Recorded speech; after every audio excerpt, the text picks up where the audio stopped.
القرآن الحكيم إنك لمن المرسلين على صراط مستقيم تنزيل العزيز الرحيم لتنذر قوما ما أنذر آباؤهم فهم غافلون لقد حق القول على أكثرهم فهم لا يؤمنون إنا جعلنا في أعناقهم أغلالا فهي إلى الأذقان فهم مقمحون وجعلنا من بين أيديهم سدا ومن خلفهم سدا فأغشيناهم فهم لا يبصرون وسواء عليهم أأنذرتهم أم لم تنذرهم لا يؤمنون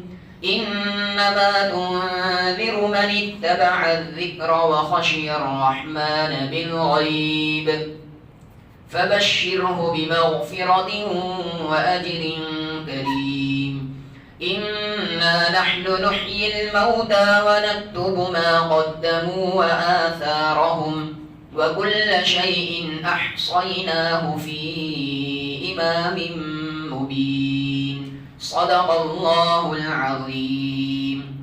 اللهم صل على سيدنا محمد وعلى آل سيدنا محمد وبارك وسلم.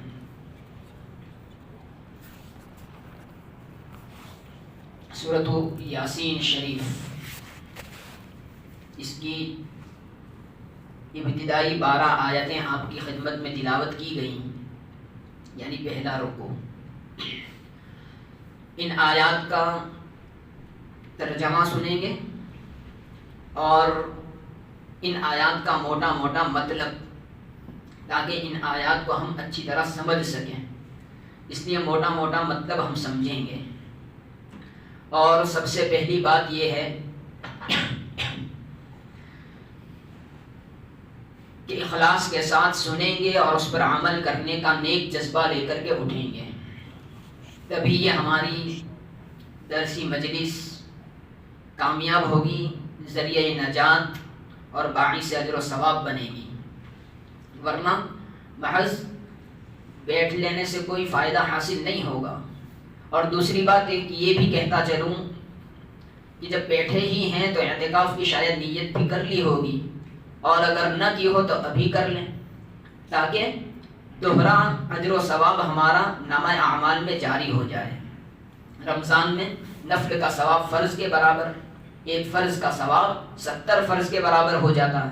تو نیکیاں اور ثواب لوٹنے کا یہ زمانہ ہے، تو جتنا ہو سکے نفل عمل کے اندر زیادہ سے زیادہ نیت کر لیں. ہم عام طور سے دیکھتے ہیں کہ عصر کی نماز کے پہلے کی 4 رکعت سنتیں عام دنوں میں نہیں پڑھتے، سنتیں غیر مؤکدہ ہیں، لیکن رمضان میں ہمیں توفیق ہو جاتی ہے تھوڑا جلدی آنے کی، پھر بھی ہم بیٹھے رہتے ہیں. ایسا نہیں کرنا چاہیے، بلکہ اعتکاف کی نیت کے ساتھ جب مسجد میں آ ہی گئے تو 4 رکعت سنتیں غیر مؤکدہ پڑھ لیں، کوئی گناہ کا کام تو ہے نہیں. محض بیٹھے رہنے سے وہ فضیلت حاصل نہیں ہو سکتی جو 4 رکعت سنتیں غیر مؤکدہ پڑھنے سے حاصل ہوگی. تو اعتکاف کا بھی مفت کا ثواب، مسجد میں بیٹھنے کا ثواب، اور 4 رکعت سنتیں غیر مؤکدہ ہیں وہ عام دنوں میں نہیں پڑھ سکتے، وہ پڑھ لیں تو اس کا بھی ثواب. تو ایک ہی وقت میں کئی اجر و ثواب ہم لوٹ سکتے ہیں. بہرحال اللہ کی توفیق ہی سے ہم سب اعمال پر پابندی کر سکتے ہیں، ورنہ کچھ بھی نہیں. یہ سورۃ یاسین شریف کی ابتدائی آیات ہیں. سورۃ یاسین شریف قرآن کریم کی 2 ترتیبیں ہیں، ایک ترتیب نزولی اور دوسری ہے ترتیب توقیفی. ترتیب نزولی کا مطلب یہ ہے کہ قرآن کریم کی صورتیں اور آیات کس ترتیب سے نازل ہوئیں. سب سے پہلے کون سی صورت، پھر کون سی صورت نازل ہوئی، پھر کون سی صورت نازل ہوئی. تو اس ترتیب کو کہتے ہیں ترتیب نزولی. مثال کے طور پر سب سے پہلے قرآن کریم کی جو صورت نازل ہوئی وہ سورۃ العلق 30ویں پارے میں، اقرأ بسم ربک الذی خلق الی آخری. دوسرے نمبر پر نازل ہونے والی سورت سورۃ القلم 29ویں پارے میں دوسری سورت، نون والقلم وما یسطرون. تیسرے نمبر کی جو سورت نازل ہوئی وہ سورۃ المزمل ہے 29ویں پارے میں، یا ایھا المزمل قم اللیل الا قلیلا الی آخرہ۔ چوتھے نمبر پر سورۃ المدثر، پانچویں نمبر پر سورۃ الفاتحہ وغیرہ وغیرہ۔ تو یہ دیکھیں گے قرآن کھول کے تو بے ترتیب لگے گا، کوئی پہلے پارے میں، کوئی 30ویں پارے میں، کوئی 29ویں میں، کوئی بیچ میں۔ تو یہ ترتیب نزولی ہے، یعنی قرآن جس ترتیب سے نازل ہوا اس اعتبار سے قرآن کی صورتوں کی کیا ترتیب ہے، اس ترتیب کو کہتے ہیں ترتیب نزولی۔ تو ترتیب نزولی کے اعتبار سے سورۃ یاسین شریف یہ 41ویں نمبر کی صورت ہے، 41 40 اور 41ویں نمبر کی صورت ہے، اور ترتیب توقیفی کے لحاظ سے یہ 36ویں نمبر کی صورت ہے۔ ترتیب توقیفی یعنی قرآن جب ہم کھول کے دیکھتے ہیں سب سے پہلی کون سی صورت رکھی گئی، پھر اس کے بعد کون سی، پھر اس کے بعد کون سی، یہ جو ترتیب سے ہم دیکھتے ہیں، جیسے سب سے پہلے سورۃ الفاتحہ، پھر سورۃ البقرہ، پھر سورۃ آل عمران، پھر نساء، پھر مائدہ وغیرہ وغیرہ، تو یہ ترتیب توقیفی ہے۔ حضرت عثمان رضی اللہ عنہ نے اپنی زمانہ خلافت میں 4 صحابہ کرام رضی اللہ عنہم کی مدد سے قرآن کریم کو ان صورتوں کی ترتیب پر رکھا جو اللہ کے نبی صلی اللہ علیہ وسلم نے صراحت کے ساتھ بیان فرمائی تھی۔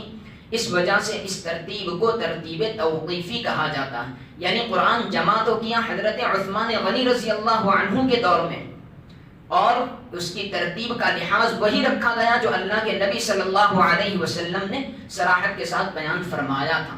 اللہ کے نبی کے زمانے میں قرآن ایسا نہیں تھا 2 گھٹوں کے بیچ میں چلو ہاتھ میں اٹھا لیا پڑھ لو پورا قرآن، بلکہ کہیں کاغذ پہ، کہیں پتھر پہ، کہیں چمڑے پہ، کہیں ہڈی پہ لکھا ہوا ہوتا تھا، اس طرح قرآن تھا۔ تو ان سب قرآن کو ملا کر حضرت عثمان غنی رضی اللہ عنہ نے اسی خاص ترتیب جو اللہ کے نبی صلی اللہ علیہ وسلم نے صراحت کے ساتھ بیان فرمائی تھی، اس ترتیب کے مطابق یہ قرآن کو ڈھالا اور 2 گٹھوں کے درمیان میں جمع کر دیا۔ اس کو کہتے ہیں ترتیب توقیفی، اور اسی وجہ سے ہم اس قرآن کریم کو کہتے ہیں مصحف عثمانی، یعنی حضرت عثمان غنی رضی اللہ عنہ کی ترتیب کے مطابق کا جو قرآن ہے۔ بہرحال تو ترتیب نزولی کے اعتبار سے یہ سورۃ یاسین 41ویں نمبر کی صورت ہے، اور ترتیب توقیفی کے حساب سے یہ 36ویں نمبر کی صورت ہے۔ ہر صورت کے دائیں بائیں یہ نمبر لکھا ہوا ہوتا ہے، دائیں جانب والا ترتیب توقیفی اور بائیں جانب والا ترتیب نزولی، آپ بھی کھول کے دیکھ سکتے ہیں۔ ہر صورت سے پہلے اوپر جہاں صورت کا نام ہے لکھا ہوا ہوتا ہے۔ سورۃ یاسین مکیہ، مکی صورت ہے۔ مکی صورت کا کیا مطلب ہے؟ رسول اللہ صلی اللہ علیہ وسلم کے ہجرت سے پہلے جو صورت نازل ہوئی اس کو کہتے ہیں مکی صورت، اور جو ہجرت کے بعد نازل ہوئی اس کو کہتے ہیں مدنی صورت۔ ایسا نہیں ہے کہ مکہ میں نازل ہوئی اس کو مکی کہتے ہیں اور مدینہ میں نازل ہوئی اس کو مدنی کہتے ہیں، ایسا نہیں ہے۔ یہ بچپن میں ہم پڑھا کرتے تھے، ہم کو بچپن میں سمجھانے کے لیے استاد یہ بتایا کرتے تھے، لیکن اصل مطلب یہ ہے کہ ہجرت سے پہلے جو نازل ہوئی وہ مکی صورت ہے، چاہے مکہ میں نازل ہوئی ہو، چاہے طائف میں نازل ہوئی ہو، چاہے مینا کے بازار میں نازل ہوئی ہو، وہ مکی صورت ہے، ہجرت سے پہلے نازل ہوئی۔ اور جو ہجرت کے بعد نازل ہوئی اس کو مدنی صورت کہا جاتا ہے، چاہے مدینہ منورہ میں نازل ہوئی ہو، چاہے حج کے موقع پر مکہ میں نازل ہوئی ہو، چاہے غزوہ تبوک کے موقع پر نازل ہوئی ہو، کسی سفر میں نازل ہوئی ہو، مدنی صورت ہے۔ تو سورۃ یاسین مکی صورتیں ہیں، ہجرت سے پہلے نازل ہوئی ہے، اس وجہ سے اس کو مکی کہا جاتا ہے۔ 5 رکوع ہیں، 83 آیتیں ہیں۔ سورۃ یاسین اس کے کئی نام ہیں، ایک تو نام جو مشہور یاسین ہے، دوسرا نام اس کا عظیمہ ہے، ایک روایت کے مطابق عظیمہ، سورۃ عظیمہ۔ عظیمہ کا مطلب ہے قابل عظمت، عظمت والی سورت۔ اور ایک روایت میں ہے کہ تورات کے اندر اس کا نام ہے معمہ، عام کرنے والی، یعنی یہ سورت اپنے پڑھنے والے کے لیے خیرات و برکات کو عام کرنے والی سورت ہے، اس وجہ سے اس کو معمہ کہا جاتا ہے، اور اس کے پڑھنے والے کو شریف کہا جاتا ہے، شرافت والا۔ اور بھی اس کا نام ہے ایک روایت میں سورۃ مدافعہ، یعنی دفاع کرنے والی، دور کرنے والی، ٹالنے والی۔ یہ سورت اپنے پڑھنے والے سے بلاؤں، مصیبتوں کو، آفات و بلیات اور مصائب کو دفع کرتی ہیں، دور کرتی ہیں، بھگاتی ہیں، اس وجہ سے اس کو سورۃ مدافعہ بھی کہتے ہیں۔ اور ایک سورت اس کا نام ہے قاضیہ، قاضیہ مطلب یہ کہ حاجت کو پورا کرنے والی، یہ صورت بھی اپنے پڑھنے والے کی حاجت اور ضرورتوں کو پورا کرنے میں معاون اور مددگار ہوتی ہے، اور اس کے کام بنانے کے لیے ذریعہ اور سبب بنتی ہے۔ اس وجہ سے سورت کو سورت قاضیہ بھی کہا جاتا ہے۔ بہرحال یہ چند نام ہوئے جو صرف جانکاری کے لیے گوش گزار کر دیے گئے۔ اصل نام تو اس کا سورت یاسین ہے۔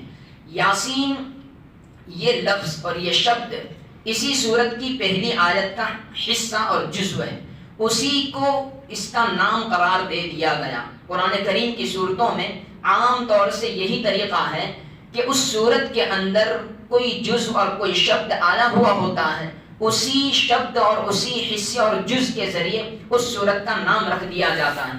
مثال کے طور پر سورۃ البقرہ، بقرہ یعنی گائے، اب یہ لفظ سورۃ البقرہ میں آیا ہوا ہے، فذبحوا بقرہ، تو اسی نام سے اس سورت کا نام رکھ دیا گیا بقرہ۔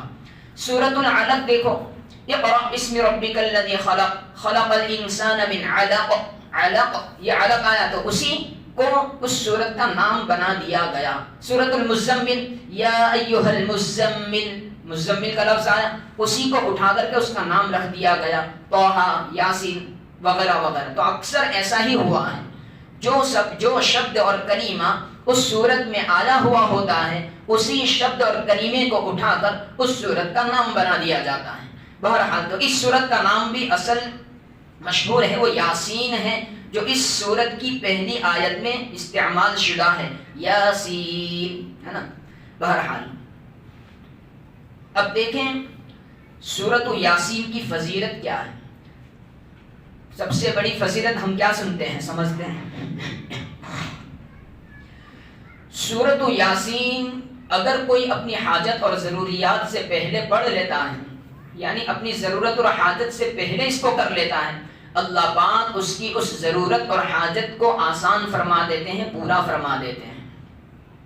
دوسری فضیلت حدیث پاک میں وارد ہے کہ اللہ رب العزت نے آسمان اور زمین کو پیدا کرنے سے 1000 سال پہلے اللہ رب العزت نے سورہ طٰہٰ اور سورہ یاسین کی تلاوت کی۔ اللہ رب العزت نے تلاوت کی، فرشتوں نے اس تلاوت کو سنا، اور سننے کے بعد دعا کے طور پر، مبارکبادی کے طور پر یہ جملے انہوں نے نقل کیے کہ کیا ہی نیک بختی ہے اس امت کے لیے جس پر یہ کتاب، یہ سورت نازل کی جائے گی، کیا ہی نیک بختی ہے ان کے پیٹوں کی کہ جس میں یہ قرآن کو اٹھائیں گے، کیا ہی نیک بختی ہے ان زبانوں کی جو زبانیں اس کتاب کو، اس قرآن کریم کو پڑھیں گے، اس یاسین کو پڑھیں گے۔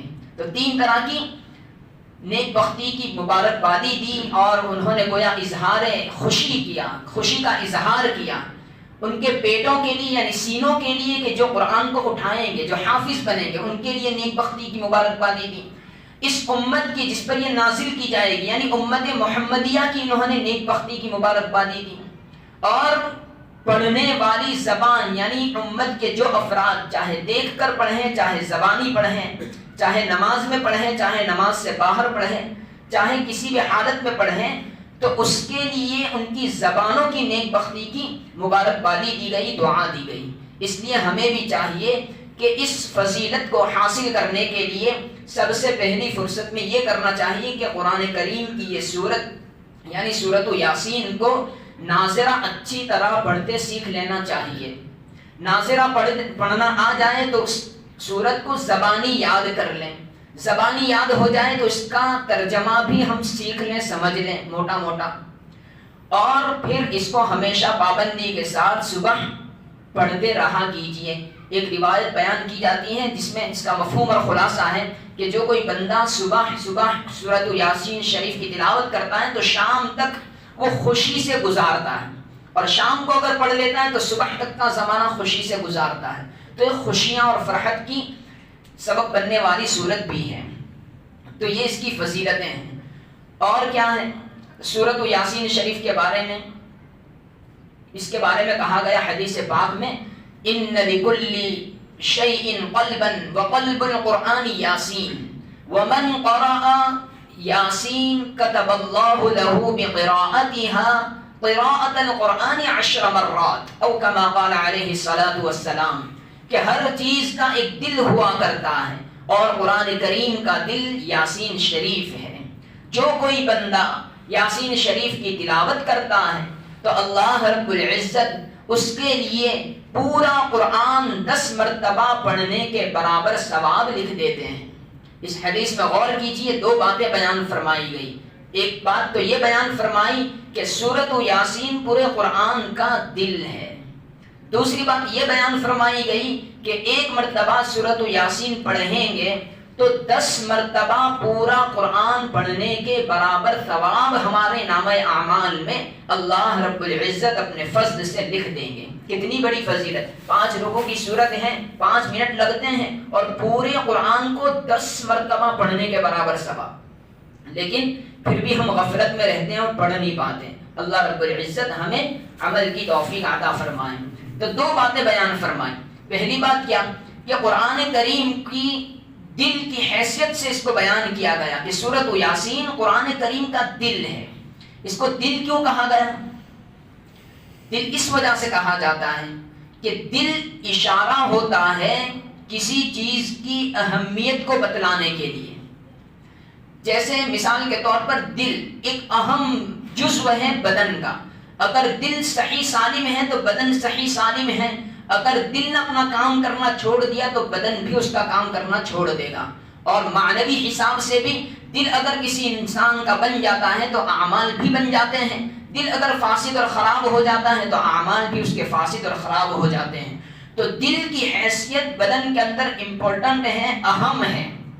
اسی طریقے سے قرآن کریم کے اندر سورۃ یاسین کی بھی اہمیت ہے، اس وجہ سے کہ یاسین شریف کے اندر اصول ایمان کو بیان کیا گیا ہے۔ اسلام کے جو بڑے بڑے عقائد ہیں، یعنی توحید الہی، رسالت رسول صلی اللہ علیہ وسلم اور بعث بعد الموت، یہ بنیادی اور بڑے بڑے ایمان کے اصول ہیں، ایمان کے ارکان ہیں، جن پر ایمان لانا ہم سب کے لیے ضروری اور از حد ضروری ہے۔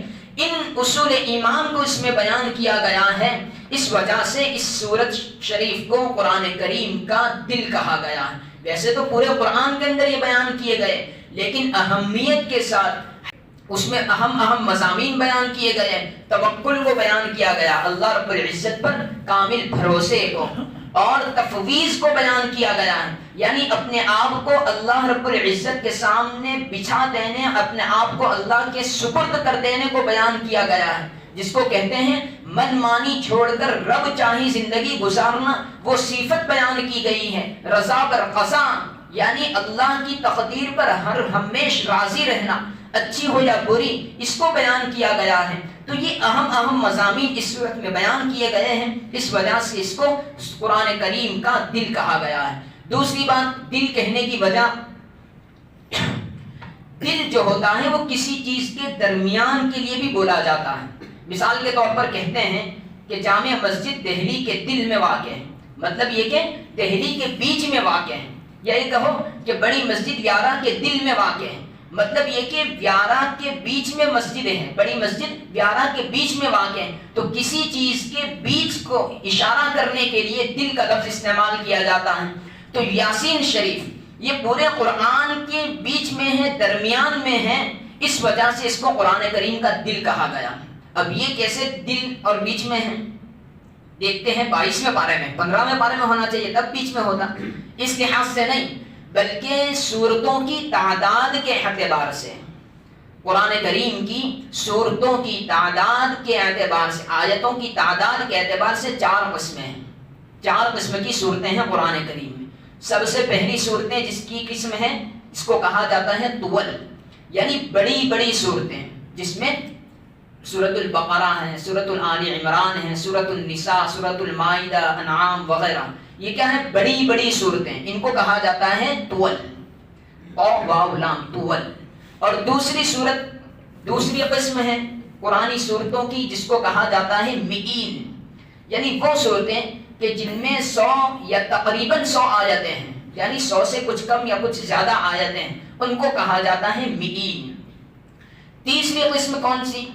تیسری قسم وہ ہے کہ جس کو کہا جاتا ہے مثانی، یعنی وہ صورتیں کہ جس کی تقریباً 80 یا 80 سے کچھ کم یا کچھ زائد آیتیں ہوتی ہیں، ان صورتوں کو مثانی کہا جاتا ہے۔ اور چوتھی قسم کی صورتیں ہیں مفصلات، یعنی جو انتہائی کم آیتوں والی صورتیں ہیں، جیسے سورۃ الحجرات، سورۃ الرحمن، واقعہ، یہ سب صورتیں جو فجر کی نماز کے لیے مسنون ہیں، یہ سب صورتیں ہیں مفصلات جو انتہائی کم آیتوں والی صورتیں ہیں۔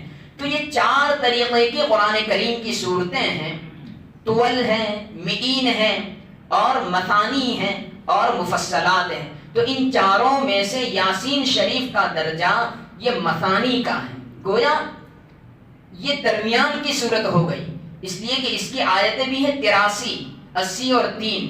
تو مثانی کے اندر بھی کیا ہوتا ہے کہ قرآن کریم کی وہ صورتیں جس کی تعداد، آیتوں کی تعداد 80 یا 80 سے کچھ کم یا زیادہ ہو، اس کو کہا جاتا ہے مثانی۔ تو یہ 4 ترتیب وار صورتیں ہیں، 4 قسم کی، ان میں سے اس یاسین شریف کا نمبر مثانی میں ہوتا ہے، اور مثانی سے پہلے مئین ہیں، طول ہیں، اور مثانی کے بعد ہے مفصلات۔ تو مثانی یہ درمیانی چیز ہے، تو سورۃ یاسین بھی درمیانی ہے، یعنی مثانی ہے، اس وجہ سے اس کو بھی کہا جاتا ہے قرآن کریم کا دل۔ دل سے اشارہ ہر چیز کے درمیان کے لیے ہوتا ہے۔ بہرحال تو حدیث پاک میں ایک تو کہا گیا کہ یاسین شریف قرآن کا دل ہے، دوسرا کہا گیا کہ سورۃ یاسین ایک مرتبہ پڑھنے پر پورے قرآن کو 10 مرتبہ پڑھنے کے برابر اجر و ثواب لکھا جاتا ہے۔ اب اس میں تو کوئی سمجھنے والی بات نہیں ہے، ایک حرف پر کتنی نیکی؟ اگر بغیر وضو پڑھا تو 1 نیکی، وضو کے ساتھ پڑھا تو 10 نیکی، نماز میں پڑھا تو اور زیادہ نیکی ہے نا۔ حدیث پاک میں کہ الف لام میم یہ کوئی ایک حرف نہیں ہے، الف لام میم ایک حرف نہیں ہے، بلکہ الف الگ حرف ہے، لام الگ حرف ہے، میم الگ حرف ہے، ہر حرف پر اللہ رب العزت نیکیاں دیتے ہیں۔ اگر نماز میں پڑھتے ہیں اور اخلاص کامل درجے کا رکھ کر پڑھتے ہیں تو نیکیوں میں اضافہ ہوتے چلا جاتا ہے۔ من جاء بالحسنۃ فلہ عشر امثالها، جو کوئی بندہ ایک حسنہ کر کے آئے گا تو اس کا ثواب اللہ رب العزت کے یہاں 10 گنا ہے۔ بہرحال تو قرآن کے کتنے لاکھوں کروڑوں حروف ہوں گے، ان گنت، گننے والوں نے حروف بھی گنے ہیں، لیکن ایک ایک حرف پر اگر ایک نیکی بھی مان لی جائے تو 10 قرآن کے کتنے حروف ہوں گے، اور ان سب حروف پر کتنی نیکیاں ہم سب کو مل سکتی ہے محض 5 یا 6 منٹ کے اندر۔ کیوں؟ اس لیے کہ سورۃ یاسین پڑھنے میں 5 یا 6 منٹ لگتے ہیں، اور اس پر 10 قرآن کریم پڑھنے کے برابر ثواب ہم کو ملتا ہے۔ اللہ رب العزت ہم سب کو اس کی توفیق عطا فرمائے۔ جو نہیں پڑھتا آج سے پکا ارادہ کر لیں، تبھی ہماری یہ محفل کامیاب ہو سکتی ہے، ہمارا بیٹھنا کامیاب ہو سکتا ہے۔ سیکھیں گے اور سیکھ کر اس کو پڑھیں گے اور پابندی کے ساتھ پڑھتے رہیں گے۔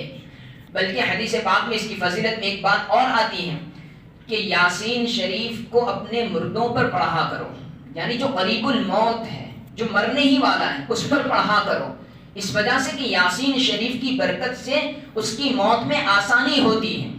یہاں علماء کرام فرماتے ہیں کہ ایک بات قابل لحاظ یہ ہے کہ جو آدمی بالکل بے ہوش ہو چکا ہے، عام طور پر لوگ اس پر پڑھتے ہیں کہ یاسین شریف پڑھنا شروع کرو، بے ہوش ہو گیا، نہ سنتا ہے، نہ بولتا ہے، نہ دیکھتا ہے، کچھ سمجھتا نہیں، اب یاسین شریف پڑھ رہے ہیں، یہ موقع نہیں ہے، بلکہ ابھی ہوش و حواس میں ہے، ابھی وہ سن سکتا ہے یا بول سکتا ہے، دیکھتا ہے، تھوڑا بہت ہوش و حواس اس کا باقی ہے، ایسی حالت میں اس پر یاسین شریف پڑھنی چاہیے، یعنی موت کی علامات ظاہر ہونی شروع ہو تب اس پر یہ یاسین شریف پڑھنی چاہیے۔ اور اچھا تو یہ ہے کہ آدمی مرنے والا خود ہی پڑھے، اور اگر نہ پڑھ سکتا ہو تو کوئی اور پڑھ کر اس کو سنا دے، تو اس سے کیا ہوگا کہ موت میں آسانی ہوتی ہے۔ کیوں موت میں آسانی ہوتی ہے؟ اس لیے کہ موت جو ہے وہ انسان کے بدن اور روح کے جدائی اور دوری کا موقع ہوتا ہے۔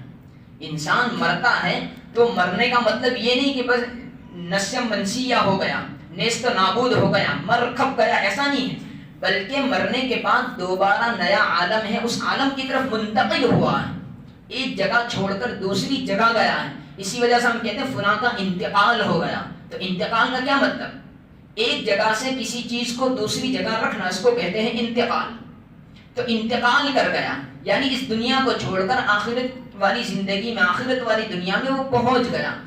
تو مرنے کے موقع پر بھی انسان کی روح اس کے بدن سے مضبوطی کے ساتھ لمبا چوڑا عرصہ گزارے ہوئے ہوتی ہے. اس وجہ سے وہ چاہتی نہیں کہ اس کا بدن چھوڑ کر کے جاؤں، بدن چھوڑ کر کے کہیں اور جگہ جاؤں. بدن ایک سواری ہے اور روح اس پر ایک سوار ہے. تو سوار یہ چاہتا نہیں ہے کہ سواری سے دور بھاگوں، اس وجہ سے اس سے زیادہ چمٹتی ہے، چھوٹنے کے لیے راضی نہیں ہوتی. اور انسان بھی دنیا ہی کو دیکھتے دیکھتے، دنیا ہی کی چمک دمک کو دیکھتے دیکھتے دنیا کی محبت میں گرفتار ہوا ہوتا ہے. اس وجہ سے وہ بھی یہ نہیں چاہتا کہ اس دنیا کو چھوڑ کر کے میں کہیں اور جاؤں، ایسے جہان میں جاؤں جس کو دیکھا نہیں ہے. تو انسان بھی یہ چاہتا ہے، اس کا دل بھی یہ چاہتا ہے کہ دنیا مجھ سے نہ چھوٹے. وہ گویا ایک طریقے کا نا امید سا ہو جاتا ہے، امید نہیں ہوتی اگلی زندگی کی. تو ایسے موقع پر خود سے اسے چاہیے کہ یاسین شریف پڑھیں، اس لیے کہ یاسین شریف کے اندر ایسے مضامین کو بیان کیا گیا ہے جو مرنے کے بعد دوبارہ زندگی پر دلالت کرتے ہیں، جو ایک نئی زندگی کی خوشخبری سناتے ہیں، جو اللہ سے ملاقات کا شوق بڑھاتے ہیں. ایسے مضامین اس کے اندر بیان کیے گئے ہیں. تو گویا شوق وطن دلایا گیا. ہر انسان جب مسافر ہوتا ہے تو جس وقت لوٹنے کا زمانہ آتا ہے تب بہت زیادہ خوشی ہوتی ہے، خود بخود فطری طور پر خوش ہو جاتا ہے. مثال کے طور پر کسی نے 40 دن 4 مہینہ لگایا ہو تو آخری 5-6 دنوں میں کیسی خوشی ہوتی ہے؟ وہ کیوں خوشی ہوتی ہے؟ اس لیے کہ شوق وطن ہے. وطن کی طرف لوٹنے کا ایک شوق اور محبت اور ولولہ دل میں انگڑائی لیتا ہے. تو ٹھیک اسی طریقے سے ایک ایمان والے کا وطن جو ہے وہ دنیا نہیں ہے بلکہ جنت ہے، آخرت ہے. ایمان والے کا اصلی وطن جنت ہی سے ہمیں نکالا گیا ہے. ہمارے باپ کی وہ جگہ وہی ہے، ہماری بھی جگہ وہی ہے، ہمیں لوٹ کر وہیں جانا ہے انشاءاللہ. تو وہ ہمارا وطن اصلی ہے. تو اس وطن اصلی کی طرف لوٹنے کا شوق ہمارے دل میں پیدا ہو اور ہم خود ہی سے یہ چاہیں اور اللہ رب العزت سے اپنی لو لگائیں، متوجہ ہو جائیں کہ پیارے اللہ اپنے پاس بلا لیجیے، رفیق اعلیٰ میں ہمارا حصہ شامل کر دیجیے، رفیق اعلیٰ تک پہنچا دیجیے، اس دنیا سے اور دنیا کی رنگینیوں سے ہماری حفاظت فرما دیجیے، اپنے پاس عافیت اور سہولت کے ساتھ بلا لیجیے. یہ شوق وطن جب پیدا ہوگا تو ہمارے لیے مرنا بھی آسان ہو جائے گا. آج کے زمانے میں خامخواہ کی وبا کا جو ڈر ہمارے دل و دماغ پر چھایا ہوا ہے، اس کی بنیادی وجہ یہی ہے کہ ہمارے سامنے موت کا ڈر ہے. اگر موت کا ڈر نکال دیں تو آپ خود اس وبا کے اندر خود سے کود پڑیں گے، خامخواہ کی وبا کے اندر. ورنہ حدیث شریف میں تو کیا ہے؟ وبا جہاں پھیلی ہو وہاں نہ جائیں اور نہ وہاں سے باہر نکلیں. یہ حدیث پاک کا اصل حکم ہے. لیکن یہ خامخواہ کی وبا ہے، محض ڈر کی وبا ہے، ڈر پھیلائے جانے کی. تو اس ڈر کی وبا کے لیے سب سے بہترین عمل یہ ہے کہ موت کو اپنے گلے سے لگا لیں. یعنی ہر وقت موت کی محبت اور موت کی یاد تازہ کرتا رہیں. پھر اس وبا سے ڈرنے کی کوئی ضرورت نہیں ہے. موت کا جب ڈر آئے گا حقیقی معنی میں اللہ سے ملاقات کا شوق پیدا ہوگا، اعمال حسنہ کی توفیق نصیب ہوگی. ورنہ تو دنیا والے خواہ مخواہ ڈرتے ہیں اور ڈر کا اظہار کرتے ہوئے کیا کہتے ہیں کہ بس ڈر لگتا ہے کہیں موت نہ جائے، کہیں یہ بیماری ہمیں گرفتار نہ کر لیں. لیکن اس کے برعکس دیکھا جائے تو نہ نمازوں کی پابندی ہے، نہ روزوں کی پابندی ہے، نہ اعمال خیر کی پابندی ہے. کوئی عمل ایسا نہیں ہے کہ جو موت کے ڈر سے اللہ کے قریب کر رہا ہو. تو یہ گویا اس کے لیے عذاب ہے، زحمت ہے. حدیث پاک میں آتا ہے کہ جب وبا اور بیماری یا کوئی بھی عذاب جب آتا ہے اللہ پاک کا تو عام ہوتا ہے. البتہ نیک لوگوں کے لیے وہ رحمت بن جاتا ہے اور بروں کے لیے وہ زحمت بن جاتا ہے. رحمت کیسے بنتا ہے کہ اللہ کے وہ نیک بندے اس عذاب کو، اس بیماری کو، اس وبا کو آتا ہوا دیکھ کر اللہ کے اور زیادہ قریب ہو جاتے ہیں اور زیادہ اعمال حسنہ کرنے لگتے ہیں. اور بروں کے لیے وہ عذاب رہتا ہے، اس لیے کہ ان کی جو دنیا پہلے آباد تھی، ویران تھی، ویسی ہی دنیا اب بھی ان کی ویران ہے. پہلے نمازوں کی پابندی نہیں تھی تو اب بھی نہیں ہے، پہلے روزوں کی پابندی نہیں تھی تو اب بھی نہیں ہے، پہلے اعمال خیر کی پابندی نہیں تھی اب بھی نہیں ہے، پہلے چہرے پہ داڑھی نہیں تھی تو اب بھی نہیں ہے، پہلے لباس شرعی نہیں تھا تو اب بھی نہیں ہے. کیا فرق پڑا؟ کچھ بھی فرق نہیں پڑا. تو گویا یہ بیماری ان کے لیے عذاب ہے، آزمائش ہے، جس آزمائش میں وہ ناکام ہو چکے ہیں. اور اگر کسی نے اس بیماری کے ڈر کی وجہ سے اللہ کی طرف اپنا ایک قدم بڑھا لیا، اعمال سیئہ کو چھوڑ کر اعمال صالحہ پر آ گیا، نماز کی ادائیگی پر التزام کرنے لگا، تو گویا کہ اس نے اس عذاب کو اپنے لیے رحمت بنا لیا، اللہ کی طرف متوجہ ہونے کا، رجوع اللہ کا ذریعہ اور سبب بنا لیا، تو یہ اس کے لیے رحمت ہے۔ اب اس کو نہ موت کا کوئی خوف ہے نہ بیماری کا کوئی خوف ہے، وہ بنداس دن رات کی 24 گھنٹے کی زندگی اپنے معمول کے مطابق گزارتا ہے، اعمال سیئہ سے بچتا ہے، اعمال صالحہ کرتا رہتا ہے۔ اب وہ یہ چاہتا یہ ہے کہ جلدی جتنا ہو سکے مجھے موت آ جائے تاکہ میں اپنے نیک اعمال کا بدلہ پیارے اللہ سے پا لوں، میں اللہ سے ملاقات کر لوں، بس وہ یہی چاہتا ہے۔ آپ بھی اگر 24 گھنٹے یہی سوچیں گے کہ کب مجھے موت آئے اور میں اللہ سے ملاقات کر لوں، کب مجھے موت آئے اپنے وطن اصلی جنت کو میں دیکھ لوں، اگر یہ دل میں یہ خیال ہوگا تو آپ کے دل میں بھی موت کا ڈر نہیں ہوگا، موت کا نام و نشان نہیں ہوگا، ڈر کا نام و نشان نہیں ہوگا۔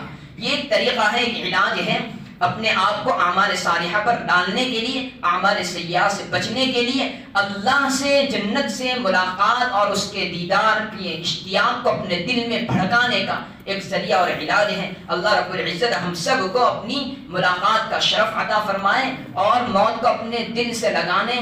اس وجہ سے دیکھو، موت سے طبعی طور پر ہر انسان کو ڈر لگتا ہے، ہر انسان کو موت سے طبعی ڈر لگتا ہے، ہر انسان یہ چاہتا ہے کہ مجھے موت نہ آئے، لیکن موت کے بعد کے منظر کو سوچ سوچ کر اگر دل میں کسی کی موت کی خواہش ہو تو یہ اللہ رب العزت کے یہاں پسندیدہ ہے، لیکن اس کا مطلب یہ نہیں کہ اپنے آپ کو خودکشی کر لے، آتم ہتیا کر لے اور موت اپنے اوپر نافذ کر دے، ایسا بھی نہیں ہے، ورنہ ہمیشہ کی جہنم ہوگی۔ بس موت کا خوف نہ رکھیں، موت سے ملاقات، اور موت تو ایک پل ہے، بندے کو اللہ سے ملانے کا ایک ذریعہ اور واسطہ ہے، ایک دروازہ ہے، تو اس دروازے تک پہنچنے کے لیے ہمیں کیوں ڈرنا چاہیے، ہمیں کیوں خوف کھانا چاہیے؟ اللہ رب العزت ہمیں اپنا خوف عطا فرمائے، جہنم کا خوف عطا فرمائے، اپنی ناراضگی اور اپنے عذاب و عقاب کا خوف عطا فرمائے، جو چیزیں طبعی ہیں اس کے خوف سے ہم سب کی حفاظت فرمائے، آمین۔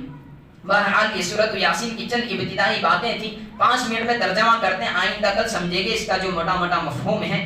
یاسین والقرآن الحکیم، یاسین کا مطلب ہے کوئی بندہ اس لفظ کو نہیں جانتا، اس کا کیا مفہوم ہے کوئی نہیں جانتا، اس کو کہتے ہیں حروف مقطعات، جیسے الف لام میم، کاف ہا یا عین صاد، الف لام را حا میم، اس طرح کی جتنے بھی کلمات ہیں، قاف نون، یہ سب کلمات جن کو ان کے حروف کو ان کے نام ہی سے پڑھا جاتا ہے اس کو کہتے ہیں حروف مقطعات۔ اس کا مطلب اور مفہوم، معنی اور مراد اللہ رب العزت کے علاوہ کوئی عام انسان نہیں جانتا، ہم بھی نہیں جانتے، علماء بھی نہیں جانتے، جو راسخین فی العلم ہیں وہ بھی نہیں جانتے، مفسرین محدثین کوئی نہیں جانتے۔ البتہ دل و دماغ کی تسکین کے لیے، تسکین خاطر کے لیے، اطمینان قلب کے لیے علماء کرام نے تخمینی طور پر، اندازے کے طور پر ان کے معنی و مراد کو بیان کرنے کی کوشش کی ہے، لیکن حقیقت میں اور اصل میں ان مقطعات کے معانی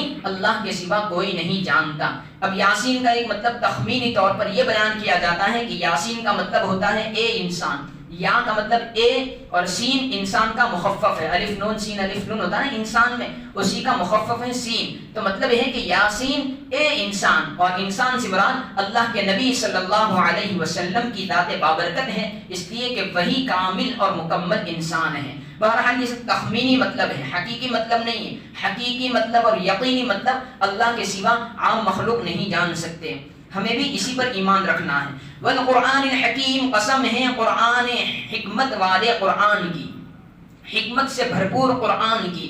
انک لمن المرسلین، بے شک آپ پیغمبروں میں سے ہے، علی صراط مستقیم، آپ راہ راست پر قائم ہیں۔ تنزیل العزیز الرحیم، رحمت والے زبردست پروردگار کا نازل کیا ہوا کلام ہے قرآن کریم۔ عزیز یعنی زبردست، رحیم یعنی مہربان، زبردست مہربان پروردگار کی طرف سے نازل کیا ہوا قرآن ہے، کلام ہے۔ لِتُنذِرَ قَوْمًا مَّا أُنذِرَ آبَاؤُهُمْ فَهُمْ غَافِلُونَ، تاکہ آپ ڈرائیں ایسی قوم کو کہ جن کے آباء و اجداد کو نہیں ڈرایا گیا، جس کی وجہ سے وہ بے خبر ہیں۔ لَقَدْ حَقَّ الْقَوْلُ عَلَىٰ أَكْثَرِهِمْ فَهُمْ لَا يُؤْمِنُونَ، بخدا واقعی یہ بات ثابت ہو چکی ہے ان میں سے اکثروں پر، بس وہ ایمان نہیں لائیں گے۔ اِنَّا جَعَلْنَا فِي أَعْنَاقِهِمْ أَغْلَالًا فَهِيَ إِلَى الْأَذْقَانِ فَهُمْ مُقْمَحُونَ، بے شک ہم نے ان کی گردنوں میں طوق ڈال رکھے ہیں جو توق ان کی ٹھوڑیوں تک ہے، بس وہ اپنے سر کو اوپر کلل رہے ہیں۔ وَجَعَلْنَا مِن بَيْنِ أَيْدِيهِمْ سَدًّا، اور ہم نے ان کے آگے بھی ایک دیوار حائل کر دی، وَمِنْ خَلْفِهِمْ سَدًّا، اور ان کے پیچھے بھی دیوار حائل کر دی، فَأَغْشَيْنَاهُمْ، اور ہم نے ان کو ڈھانپ لیا، فَهُمْ لَا يُبْصِرُونَ، بس وہ دیکھ نہیں پا رہے ہیں۔ وَسَوَاءٌ عَلَيْهِمْ أَأَنذَرْتَهُمْ أَمْ لَمْ تُنذِرْهُمْ لَا يُؤْمِنُونَ، اور ان کے حق میں برابر ہے، چاہے آپ انہیں ڈرائیں یا نہ ڈرائیں، وہ لوگ ایمان لانے والے نہیں ہیں۔ انما تنذر من اتبع الذکر وخشی الرحمن بالغیب، بے شک آپ تو صرف انہی لوگوں کو ڈراتے ہیں جو ذکر کی پیروی کرتا ہے، جو گوش حواس سے بات سنتا ہے، وخشی الرحمن بالغیب، اور بغیر دیکھے رحمان سے ڈرتا ہے۔ فبشرہ بمغفرۃ واجر کریم، بس آپ اسے خوشخبری سنا دیجئے مغفرت کی اور عزت والے اجر و ثواب کی۔ انا نحن نحیی الموتى، بے شک ہم ہی مردوں کو زندہ کریں گے، کرتے ہیں۔ ونکتب ما قدموا وآثارهم، اور لکھتے ہیں وہ چیزیں جس کو ان لوگوں نے آگے کر دیا، وآثارهم، اور ان کے نشانات قدم کو بھی لکھتے ہیں۔ وکل شیء احصیناہ فی امام مبین، اور ہر چیز کو ہم نے لوح محفوظ میں گھیر رکھا ہے، محفوظ کر رکھا ہے، احاطے میں لے رکھا ہے۔ یہ یاسین شریف کی 12 آیات کا ترجمہ ہوا۔ ترجمہ اسی وقت مکمل طور پر سمجھ میں آ سکتا ہے جب اس کا موٹا موٹا مطلب معلوم کر لیا جائے۔ اب وقت رہا نہیں ہے، ادھر ادھر کی باتیں زیادہ ہو گئی، اس لیے آئندہ کل اس کو سمجھیں گے۔ اللہ رب العزت ہم سب کو اب تک جو باتیں کہی گئی ان پر اخلاص کے ساتھ، عافیت کے ساتھ، مداومت کے ساتھ، پابندی کے ساتھ عمل کرنے کی توفیق عطا فرمائے۔ ہمارے اس مل بیٹھنے کو ذریعہ نجات اور باعث اجر و ثواب بنائے۔ دیکھیں، رمضان کے اندر زیادہ سے زیادہ جتنا ہو سکے انفرادی اعمال کرنے چاہیے، خوب سے خوب تلاوت کرنی چاہیے، خوب سے خوب نوافل پڑھنے چاہیے، خوب سے خوب تسبیحات کی پابندی، استغفار وغیرہ کرنا چاہیے۔ عصر کی نماز کے بعد کا وقت، صبح کی نماز کے بعد کا وقت، یہ تسبیحات کے لیے، اللہ کی بڑائی کے لیے، اللہ کے ذکر کے لیے خاص فضیلت کے حامل ہیں۔ ان اوقات میں تسبیحات کی پابندی کرنی چاہیے، رمضان میں بھی اور رمضان کے باہر بھی، رمضان کے علاوہ 11 مہینوں میں بھی کم سے کم کیا ہے 100 مرتبہ، 100 مرتبہ تیسرا کلمہ، 100 مرتبہ استغفار اور 100 مرتبہ درود شریف۔ اس کی پابندی اپنی زندگی کا ایک حصہ بنا لینا چاہیے۔ اس کو ہم آسانی کے ساتھ چلتے چلتے بھی کر سکتے ہیں، بازار میں دھندے کاروبار پر بیٹھے بیٹھے بھی پڑھ سکتے ہیں۔ قرآن وغیرہ ہو تو چلو وضو کرو، قرآن لاؤ، کھولو، دیکھ کے پڑھو، گھرات پر دھیان نہیں ہو، ہے نا۔ لیکن تسبیحات پڑھنے میں ان سب کی کوئی ضرورت نہیں ہے، اگر آپ غسل سے بھی نہیں ہو تب بھی پڑھ سکتے ہیں۔ مستورات گھر کی اگر حیض و نفاس کے ایام میں ہو، ناپاک ہو، نماز تو نہیں پڑھ سکتی، روزہ نہیں رکھ سکتی، لیکن ان تسبیحات کو پڑھ سکتی ہیں۔ تو اتنا آسان عمل ہے اور اس پر اللہ رب العزت بے پناہ اجر و ثواب بھی عطا فرماتے ہیں۔ اب رمضان میں ہمیں ایک مشق شروعات کرنا ہے، پریکٹس کرنی شروع کرنی ہے، تاکہ پورے 11 مہینے ہم اس پر پابندی کر سکیں۔ کیا کرنا ہے؟ رمضان کے مطابق رمضان کے دنوں میں کم سے کم 33 مرتبہ تیسری تسبیح، استغفار اور درود شریف عصر کی نماز کے بعد بھی اور فجر کی نماز کے بعد بھی پڑھنا شروع کر دینا ہے۔ 5 یا 6 منٹ لگیں گے، انشاءاللہ بڑا اجر و ثواب اپنے نامہ اعمال میں لے کر جائیں گے۔ اس کے سب سے پہلے کیا پڑھیں گے؟ تیسرے کلمے کی تسبیح پڑھیں گے 33 مرتبہ، ابھی پڑھ لیں، اس کے بعد ہی ہم دعا کر کے اٹھیں گے انشاءاللہ۔ سبحان اللہ وبحمدہ، سبحان اللہ العظیم۔